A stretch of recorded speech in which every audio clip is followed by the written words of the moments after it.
स्वर्गीय सुशील मोदी अमर रहे। स्वर्गीय सुशील मोदी अमर रहे। आज उनके 74वें जयंती के अवसर पर इस कार्यक्रम में उपस्थित भारतीय जनता पार्टी के प्रभारी, हम लोगों के मार्गदर्शक आदरणीय विनोद कावड़े जी, इस मंच पर उपस्थित पार्टी के अध्यक्ष संजय सरावगी जी,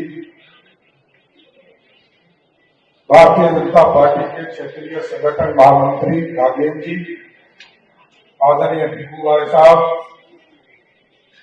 इस मंच पर उपस्थित भारत सरकार के गृह राज्य मंत्री आदरणीय नित्यानंद राय जी, इस मंच पर उपस्थित भारतीय जनता पार्टी के पूर्व के अध्यक्ष आदरणीय मंगल पांडे जी, आदरणीय पूर्व अध्यक्ष डॉक्टर दिलीप जायसवाल जी, बिहार विधानसभा के अध्यक्ष आदरणीय डॉक्टर प्रेम कुमार जी, हम लोगों के गार्जियन आदरणीय गंगा बाबू, हम लोगों के मार्गदर्शक आदरणीय मोहन जी, आदरणीय रामकृपाल जी, आदरणीय पूर्व उप मुख्यमंत्री तारकिशोर जी, पार्टी के पूर्व अध्यक्ष और वरिष्ठ नेता माननीय सांसद राधा मोहन सिंह जी, सम्मानित मंच और मंच के सामने उपस्थित तमाम भाइयों बुजुर्गों, नौजवान साथियों, छोटे छोटे बच्चों, माताएं, ये पीड़ा का दिन है साथियों। 74वीं जयंती मनाना ये कोई शुभ लक्षण नहीं है। और इसलिए मैं कह रहा हूं कि कोई व्यक्ति हम लोगों के बीच से चले गए, हम लोगों को बीच में छोड़कर चले जाना सत्य ही पीड़ा देता है। और उनके मार्गदर्शन जो उनके जीवन में उन्होंने काम किया, उनके मार्गदर्शन को ही कई पीढ़ियां, कई लोग देखकर आगे बढ़ने का काम करते हैं। कई साथियों ने बहुत मेहनत करके इस पूरे कार्यक्रम का आयोजन किया। संजय जी, उनकी पूरी टीम को भी बधाई देता हूं, पूरे विधायक टीम को।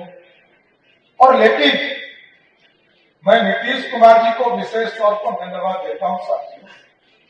जब इन लोगों ने आवेदन दिया था तो मुझे नहीं पता था कि मूर्ति लगाने के लिए कहा है।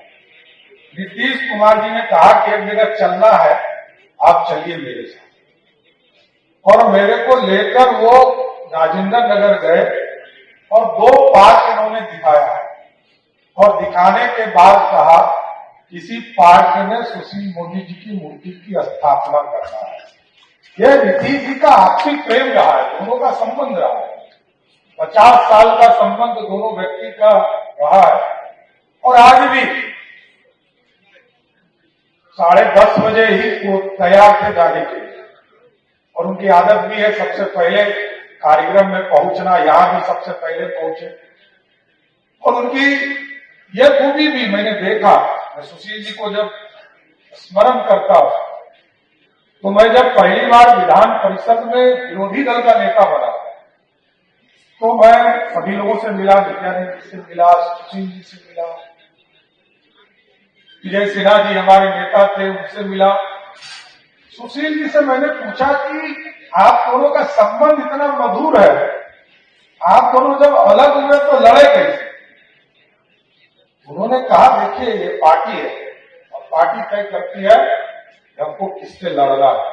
इसलिए बेफिक्र होकर नीतीश कुमार जी से भी लड़ना है तो लड़ते रहिए। और मैं मुरेठा बांधकर लड़ता रहा। और जब पार्टी और सब लोगों का बिहार यूनिट ने समझौता किया और सरकार में हम आए, और सरकार में आए उप मुख्यमंत्री के तौर पर वित्त मंत्री बने। पहले तो कई विकास कार्यों को देखते थे हम, कभी नगर विकास में रहा, कभी कृषि विभाग में रहा, कभी पंचायती राज में रहा, पीडब्ल्यूडी में रहा, योजना में रहा, लेकिन कभी वित्त का अनुभव नहीं था। वो अपने आप में अभी सबसे वरिष्ठ मंत्री में से एक आदरणीय विजेंद्र बाबू मंत्री है। पहले विजय चौधरी जी भी थे, सिद्दीकी साहब थे और कई पहले मैं देखता था शंकर प्रसाद गंगवार, और वित्त मंत्री और कृषि मंत्री को लोग बुरा ही समझता है। लेकिन जब यह काम मिला तो हमको यह अनुभव हुआ कि सरकार की तंत्र पर किस तरह वित्त के माध्यम से सरकार से जनता का काम बहुत आसानी से कराया जा सकता है, इसको भी कराने का काम किया गया।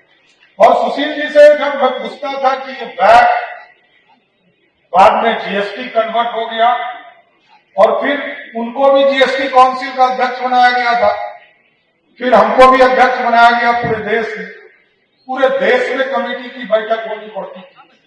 तो कई जगह हम लोगों को सलाह भी देते थे, लेकिन दो चीजें बड़ा स्पष्ट तौर पर मैं कहना चाहता हूं कि हम लोगों ने विरोधी दल के नेता के तौर पर भी उनको देखा, और जब वो सदन में आते थे तो उस दौर को भी देखा है।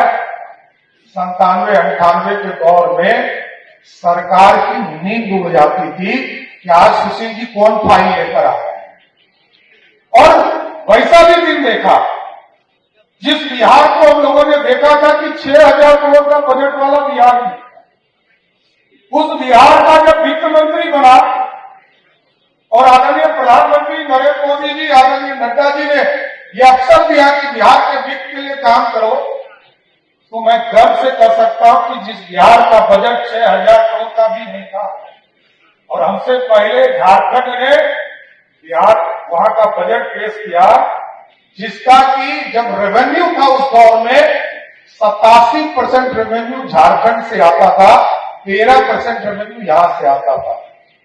और तब उस बजट को मैंने देखा कि आज नीतीश कुमार जी और सुशील जी का जो वित्तीय प्रबंधन था, उसने ऐसी व्यवस्था किया था कि झारखंड 1,40,000 करोड़ का बजट लाया और मैंने 3,17,000 करोड़ का बजट लाया।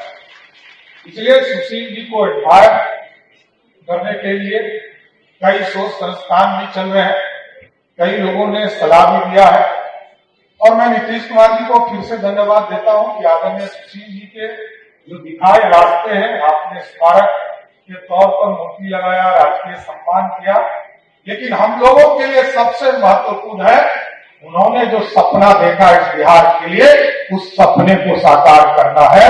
इतना ही मैं कहूंगा, तमाम भारतीय जनता पार्टी और उनसे जुड़े हुए साथियों से यही संकल्प लेते हुए जाइए कि सुशील मोदी जी, आदरणीय प्रधानमंत्री नरेंद्र मोदी जी और हमारे भाई जो आज कार्यकारी अध्यक्ष बने हैं, आगे चलकर पार्टी के नेता होंगे। आदरणीय नितिन नवीन जी का जो रास्ता होगा उसको बिहार में स्थापित करने का काम करना है। बहुत बहुत धन्यवाद।